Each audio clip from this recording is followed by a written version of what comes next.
So we just watched Weird Science. That's the quote of the movie. That was a quote from the movie. That's very true. I'm not sure if it was science. The rest of the title, totally accurate. What got on my nerves was that they didn't need all that elaborate stuff to kind of get that message across. I mean, Teen Wolf kind of did it in a good way. Yeah. And this movie just like, you didn't need them coming out with all these guys from Mad Max and having them point a gun at them to prove that these kids were... These wild, like, almost medieval guys on bikes, and then what? What are the rules? At any given point, you don't know what the rules are, except that she can do anything. Every scene had like a little conflict, and then it just kind of got solved by some weird Deus Ex Machina thing. Exactly. You know, like, oh, zap, we did that. Boom, you've got a pistol that actually had bullets in it.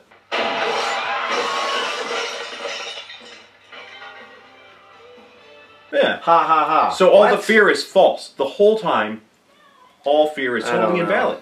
Yeah, the whole thing was weird. And you think of, like, you know, what also came out that year, like, well, obviously Back to the Future, but, you know, other John Hughes movies, like The Breakfast Club, which was actually really kind of good when it came to, like, saying, hey, accept yourself who you are because we're all going to like you for that, which was, I think, what the movie was trying to do. An intensely better movie at the same lesson.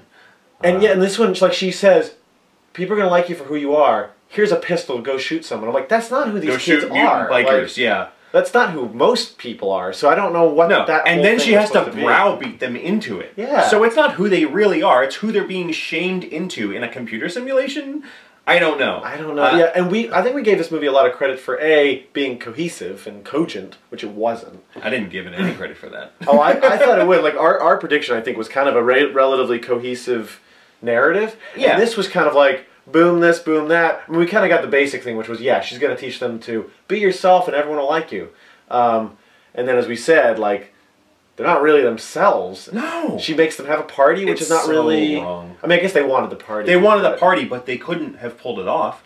I guess that's true. I guess that is kind of good. They pulled off a party where they otherwise wouldn't have. So that's kind of good. But they had a genie do it for them. Yeah. So what did they accomplish? Yeah, you're right. Yeah. No, you're right. It's all false. It's all false. And then they saved these girls' lives. And the thing was, is they kind of had that little cute connection when they all went to the bathroom together. Yeah, and that was genuine. That was like, based on nothing, like, no bad premises. Like, hey, you know, like, you're kind of cool. And it's like, yeah, you know. And all of a sudden, let's shame you into putting a biker at gunpoint that I created. Oh, that was really stupid. Yeah, we got to start watching some good movies. Because we haven't yet. I think we kind of predicted that it was going to go sort of like a, you know, this sort of like, be who you are. Like a journey to find yourself, but and I therefore don't think that was very successfully done at all. Man, boy, it almost was for a little bit too. It was kind of heading in that direction, in that, you know, dreamed up Tron Ferrari, and then just all of a sudden nothing. I know. Things would appear and disappear randomly. Yeah. Why does Gary's father forget Gary? Wait. So Gary's father still doesn't know he exists? What the fuck? Why is that a thing? You know, yeah, that was it. Again, we gave this movie too much credit because we said, oh, well, I said something like, well, we're not just going to leave that as a plot point. I mean, again, I think that we got one thing wrong. Was the first premise I said, which is, this is a dream, she's imaginary, this is all sort of a metaphor for them finding themselves. Yeah. And I think we got everything else, we just thought there was going to be a dream aspect because it was so ludicrous. Because it couldn't possibly be taking place. Yeah. Yeah. This was in that weird era of Hollywood where anything involving a computer is basically wizardry. Yes. Yes. Yeah, Tron. Yeah. Tron. Take a look at this. Yeah, see, Tron, the poster right there, Tron. Yeah, Tron. Also, Short Circuit. Yeah, Short Circuit. Short Circuit. Yeah, and others, but anything involving a computer is pure magic. Someone touches a key on a keyboard and just warlocks. Yeah. But so as far as predictions, we did, yeah, except for the dream, we predicted the basic points, that they would have to prove themselves and be true to themselves at the same time, although in a weird, flawed way. We predicted that they would hook up with the girls. Yeah, we did. And that absolutely happened. We thought it was going to be a little bit more to do with Robert Downey Jr. and Robert, whatever his name is. And Robert Babylon 5, Halloween 2 Man. That's right. Which is his full Christian name. And we thought it was going to have more to do with the boyfriends. Yeah. As opposed to, you know, because they just kind of just stopped. They just hid behind a bar and stopped appearing in the movie. They just left, I guess, is the assumption. Or to have these extreme things happening. Like, you know, to show that these two guys were cowards, you know, that the two boyfriends were cowards, have a biker gang in and they get out. Well, that's exactly what the other two were doing. Yeah. I mean, so they had the same reaction. Here, take a gun. Now you're a hero. Now you're a man. And that's another thing. What? I mean, I know this movie's 30 years old. Yeah. That is, I mean, come on. They even say in the movie, that's an outmoded, like, form of showing, you know, what one should be. Yeah. And then they totally go, no, it's not. No, it's not. No, you got to go be John Wayne. Yeah, the kids were making, when they were hiding in the closet, they were making really good points about masculinity. Yeah. and femininity and like, and you know, like the you know, what gender actually means, and it's like, well, you made that point, and then you just totally go, no, put you in the situation, now you're like the heroes for these poor, here's a false problem that I created, solve it the way I want you to. Yeah, yeah. It's teaching to the test. And the women suddenly became like, instead of like, you know, damsels. Maybe they could have... Yeah, they were damsels in distress all of a sudden, instead of, like, maybe somebody that could have helped them and they could have bonded over that. Yeah, making them equals instead of just, you know, a prize to be won. Yeah, because they do that, too, in the movie, like, where they suddenly go, I tell you what, why don't we trade? And I'm like, they're human beings. They're property! Like, like serfs! Like in a card game. They're human beings. Don't they get some say into who they are with? None whatsoever. And probably none of you, if you're going to be talking like this. Really? I mean, even the android's going to be like...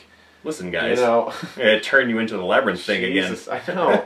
So the whole thing was too cockamamie for me. I think that was... I mean, we did this because we wanted a Brat Pack movie, and right before we did it, we kind of went, should we go get this movie or St. Elmo's Fire?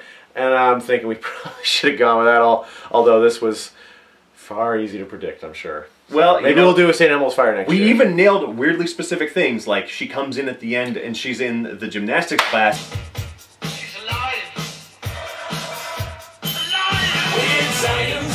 Oh my god, you called it! Holy sh... And then a freeze frame and then credits.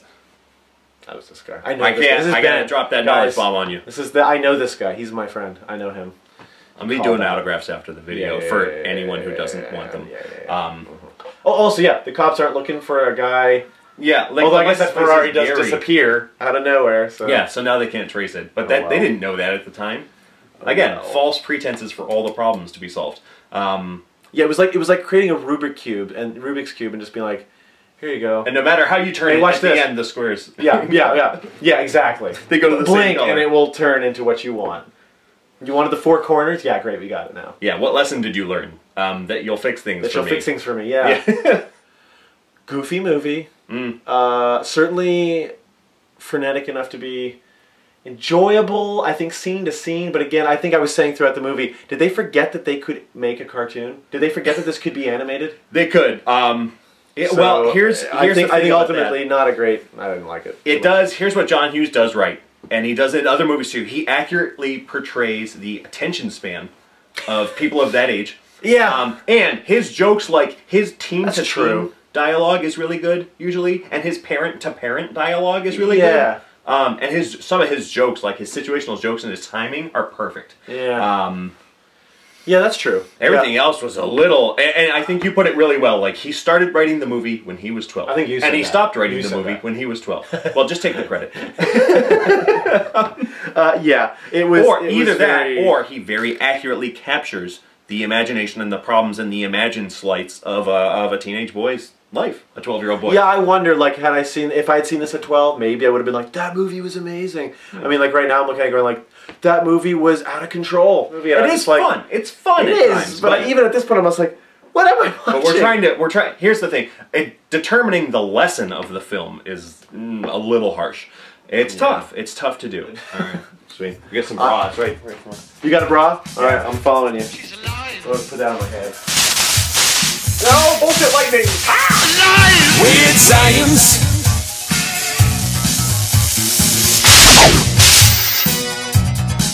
Weird.